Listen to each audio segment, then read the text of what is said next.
Hello everyone, and welcome to Ant News Network News.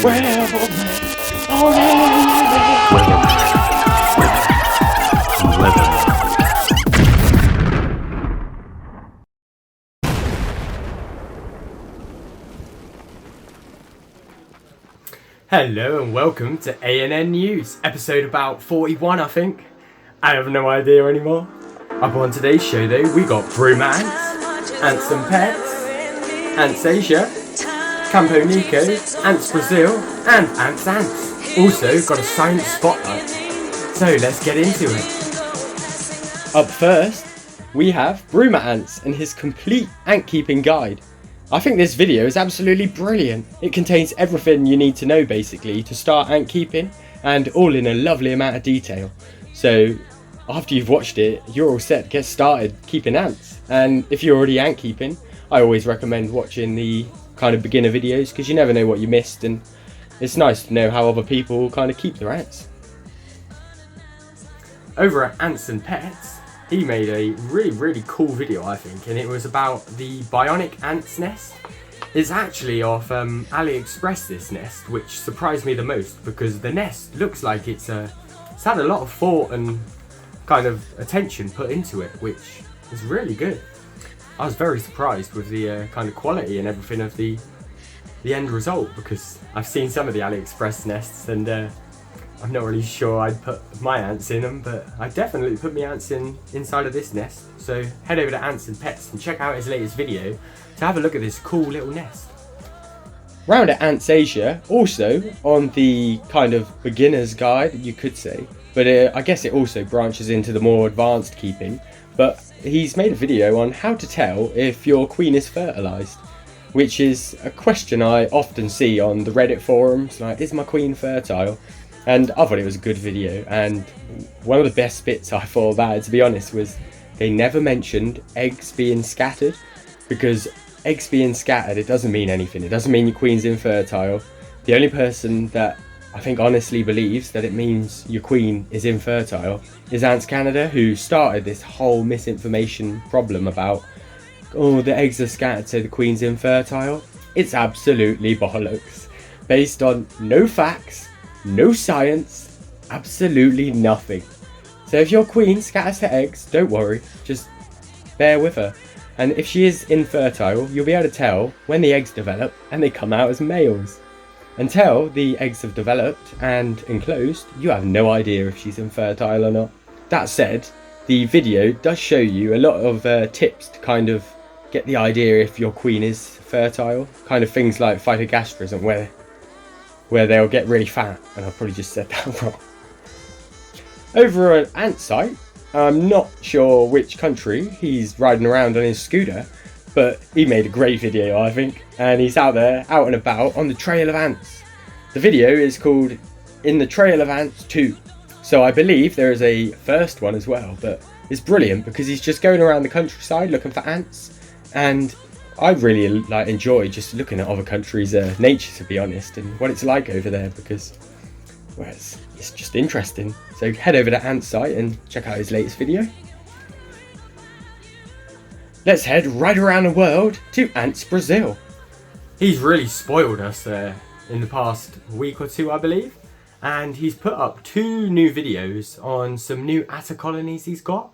And yeah, the bit I love about these videos is it's a kind of a stage in atta development that you never really get to see in kind of like far away. Like if you were to buy a colony of, let's say, Atta mexicana in England, there's a good chance they'd have loads of fungus and a few workers already, whereas he's managed to get himself a fresh queen, or 2 actually, and they've got their tiny little nugget of fungus, which they'll start growing the fungus out of, and a pile of little eggs, and it's really interesting like looking at them, and I can't wait to see how they develop.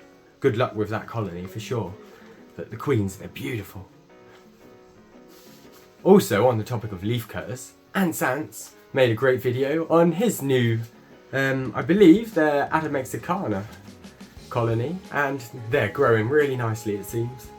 is beautiful. Their fungus is looking absolutely brilliant, lovely and white. You know, once the fungus is kind of blooming and getting enough food, oh, it turns a beautiful white, like after about a day.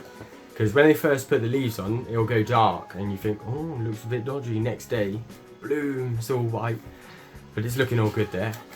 Good luck, mate, there, and I really do hope the colony are booming, because you just can't beat leaf cutters. They're ridiculously easy to keep and ridiculously rewarding at the same time. They're definitely one of the top 10 best ants you can keep, I think. Finally, on the videos today, I've saved the best for last. We've got Campo Nico. He made an absolutely brilliant video on his giant colony of Camponotus singularis, which are themselves giant Camponotus. And they are stunning. Because they're so big, you can see all the detail on the ants really well. And also their colorations and the rest of it, brilliant little ants. But I've never seen a colony of singularis grow so large. I remember watching Ant Ramblin's colony where he had a queen and a major, and she hung around for a bit, but I don't think it ended very nicely in the end. However, that doesn't seem to be the case for Campo Nico's colony, and they are absolutely booming.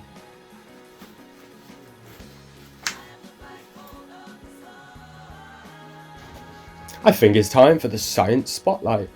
I thought I'd add this new bit because I like the ant science.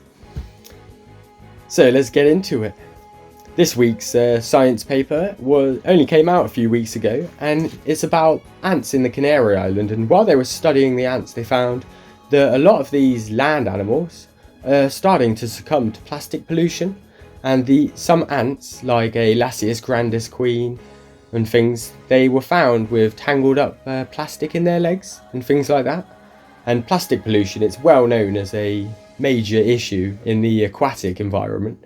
However, it's not really got too much attention on the land dwelling animal side of things. However, I do think that it's becoming a larger problem now on land, and it's time to invest a little bit more studies and science into the problem, I believe. But you can check out the paper for yourself in the link below in the comments. I'd highly recommend it because it's quite a good read. And yeah, it never hurts to learn. Let's head over to the weatherman, and he's also going to bring us the new ants, I hope. Weather this week is probably going to be wet, cold and shit because it's winter. That's all for the weatherman today. Well, actually, I've got a little bit more. We got some new ants over at Antics. They got Phodole sinica, which is one of the big fat girls, and they've also got Phodole yensis, which are my favourite Phodoles, and a brilliant price for them as well. Also on my website, the Cardioclamidia obscuria, however they're Cardioclondia obscuria, they'll be going up for sale this week. So yeah, that's about it. That's weatherman all out. C'est la vie.